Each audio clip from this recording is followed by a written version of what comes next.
Champion ng New York Knicks at nangyari ang lahat ng ito dahil lamang sa pagpayag ni Jalen Bronson na bawasan ng lagpas $100 milyong ang kanyang magiging kontrata sa New York Knicks 2 taon na ang nakakaraan. At kung paanong nabuo ang championship team na to ng New York Knicks na wala man lang ni isa sa core ang kanilang nakuha sa lottery draft. Simulan natin na kay Jalen Bronson 2 years ago nag-sign ng contract extension for 4 years ang player na to ng Knicks na nagkakahalaga ng $150.5 million US dollars. Mas mababa ng $139 million US dollars sa dapat sana nga magiging kontrata niya sa Knicks. Dahil kung nagantay siya ng isang taon mga idol, eligible sana siya for $269 million US dollar contract. Pero teka, sabi ni Jalen Bronson, kailangan niya ng tulong. Dito na kinuha ng New York Knicks si Mikal Bridges na na-acquire nila sa isang blockbuster trade from Brooklyn Nets and later sinign for a 4-year $150 million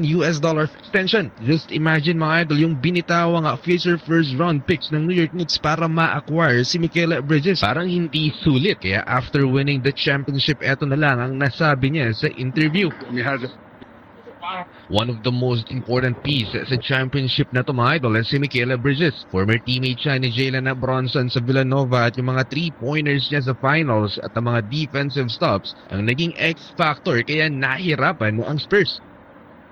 Pagkatapos ni Mikal Bridges, etong si Karl Anthony Towns naman ang na-acquire ng New York Knicks matapos ang pay cut ni Jalen Bronson. Kapalit ng former duo star ni Jalen Bronson na si Julius Randle at ni Donte DiVincenzo na-acquire si Kat mula sa Timberwolves. Balanse ang trade na to pero nag-benefit talaga yung New York Knicks. Nakakuha sila ng one of the best stretch big man sa NBA at nabitawan si Julius Randle na inconsistent pagdating sa postseason. Si Kat lang naman na nag-set ng tone sa Game 1 and Game 2 ng Spurs Knicks series. At napigilan niya si Victor Wembanyama sa Game 1, nagtala ng 18 points and 12 rebounds si Kat, 21 points and 13 boards naman sa Game 2. Nag-viral din yung ginawa ni Towns mga idol nang palapitin niya yung Knicks fan kay Dylan Harper. This basically a high IQ play for Towns para hindi mabigyan ng space si Dylan. Ang resulta, 29-point comeback ng New York Knicks sa Game 4. Though naging liability sa Game 5 si Karl Anthony Towns, 1 out of 7 sa field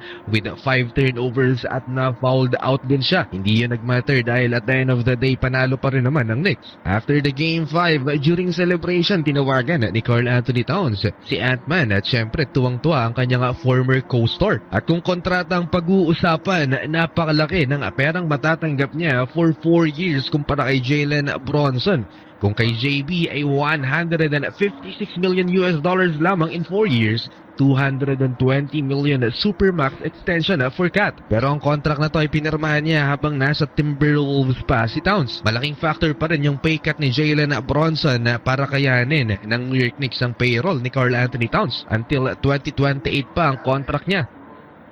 And finally, si OG Anunoby ang isa sa nag-benefit sa sakripisyo ni Jalen Bronson. Pumirma ng $212 million US dollar contract for 5 years si OG Anunoby noong 2024 off-season. Siya lang naman ang naging stabilizer sa finals for the New York Knicks. Kung hindi dahil sa play-up niya sa Game 4, malamang may Game 6 pa. Crucial yung role niya, siya ang best two-way player ng New York Knicks. Elite defender, kabilang lang naman siya sa NBA All-Defensive second team ngayong 2026. Katapos ma-acquire ng New York Knicks si Jalen Bronson, nakuha naman ng kupunan si Josh Hart, ang isa sa miyembro ng Villanova Knicks.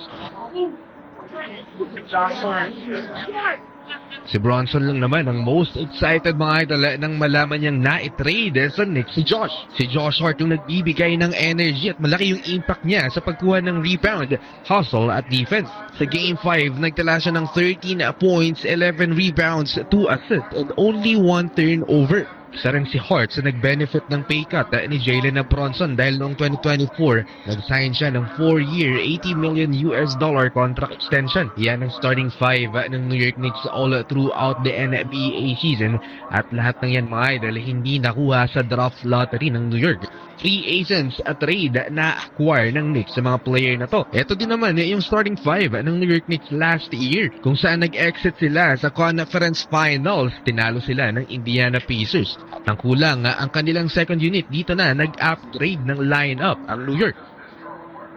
Naging headline ng pag-acquire ng New York Knicks sa free agent noon na si Jordan Clarkson. Binigyan si JC ng 3.63 million veteran na minimum contract ng Knicks. As a former six-man, inaasahan ng New York Knicks ang magiging kontribusyon ni Jordan Clarkson off the bench. Hindi naging madali ang season for Jordan Clarkson. Maraming mga laro ang New York Knicks na DNP ang status ni Kabayan or did not play at hindi siya ginagamit mostly ni Coach Mike Brown. At kung kinakailangan siya, nag-step naman si Jordan Clarkson. Noong Game 3 ng NBA Finals, naglaro ng 13 minutes si Jordan Clarkson at nakapagtala ng 10 points, 4 out of 7 shooting. Isa pa sa key player ng second unit ay itong si Jose Alvarado na na-acquire naman ng New York Knicks for the trade deadline. Hometown hero at contagious yung kanyang energy coming off the bench. Perfect fit sa sistema ni Coach Mike Brown si Jose Alvarado as a back point guard.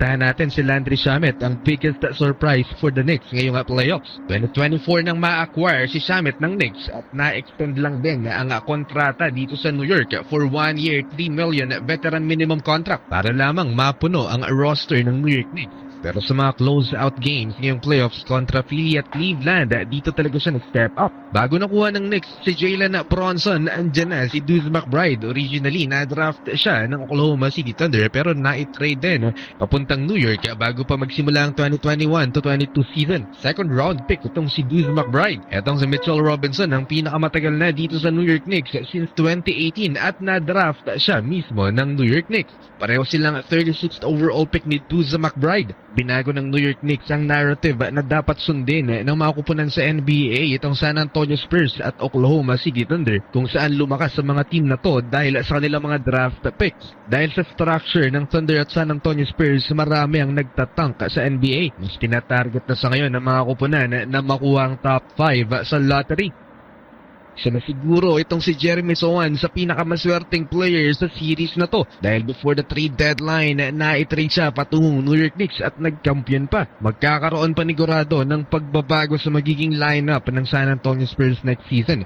Tanong ngayon, ano ang magiging future ni De'Aaron Fox tapos niyang tulungan ng New York Knicks na mag-champion? Siya ang itinuturong dahilan kung bakit natalo sa NBA Finals mga idol ng San Antonio. Binigyan pa naman dun siya ng 4-year, $228 million maximum contract extension ng San Antonio Spurs last year. Tapos eto pala ang isusukli niya sa San Antonio. Akala pa naman din ng Spurs fans siya ang sasalba sa San Antonio sa crunch time. Champion na ang New York Knicks at nangyari ang lahat ng ito dahil lamang sa pagpayag ni Jalen Bronson na bawasan ng lagpas $100 milyong ang kanyang magiging kontrata sa New York Knicks 2 taon na ang nakakaraan. At kung paanong nabuo ang championship team na to ng New York Knicks na wala man lang ni isa sa core ang kanilang nakuha sa lottery draft. Simulan natin na kay Jalen Bronson 2 years ago, nag-sign ng contract extension for 4 years ang player na to ng Knicks na nagkakahalaga ng $150.5 million US dollars. Mas mababa ng si Mikal Bridges na na-acquire nila sa isang blockbuster trade from Brooklyn Nets and later sinign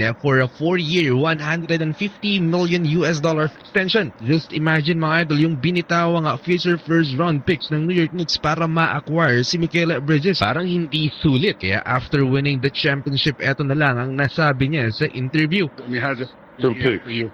You talking about? One of the most important pieces sa championship na to mga idol si Mikal Bridges. Former teammate siya ni Jalen Bronson sa Villanova at yung mga 3-pointers niya sa finals at ang mga defensive stops ang naging X-factor kaya nahirapan ang Spurs. Again, ni Karl Anthony Towns, si Ant-Man at syempre tuwang-tuwa ang kanyang former co-star. At kung kontrata ang pag-uusapan, napakalaki ng perang matatanggap niya for 4 years kumpara kay Jalen Bronson. Kung kay JB ay $156 million US dollars lamang in 4 years,